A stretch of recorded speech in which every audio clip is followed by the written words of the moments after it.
lalakad tayo dito sa garden ko. Ayan. Yung trabaho ko hindi nauubos. Ayan. Pero in time, matatapos din yan. Ganyan lang guys pag nag-uumpisa. Utay-utay. Hindi naman biglaan ang trabaho. Ayan. Dahil ako ay stay home. Kaya ito niliintindi ko. Ako nag-iintindi ng aking mga anak. At ito ang aking pinagkakaabalahan. Yan, kaya yan. Nag-garden tayo. Nag-ano tayo na kahit paano ay makatulong sa panggastos ng kahit sa gulay man lang ay makatipid tayo. Ayan guys. Kaya ito.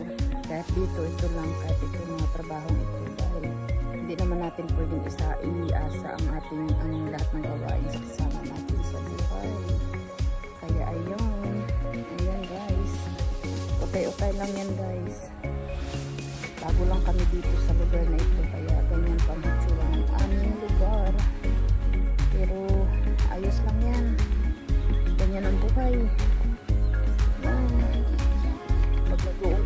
Pag lumipat kayo ng ibang lugar, laging nag-uumpisa. Umpisa ng lahat ay nag-uumpisa. Ayan. Katulad ng ayan. 6 months na kami dito. Pero syempre winter, wala kang magagawa sa winter. Kaya ngayon summer. Ayan, ito. Kami lang kami ng anak ko dito. Tinutulungan ako ng pagtabas-tabas dito. Kasi kasama ko. Busy siya sa trabaho. Kaya man pwede sa kanya lahat magtatrabaho siya. Tapos pag uwi ng bahay, siya rin ang magagawa ng ito. Hindi naman tama yun. Tapos ako nakatambay. O diba? Ayan guys.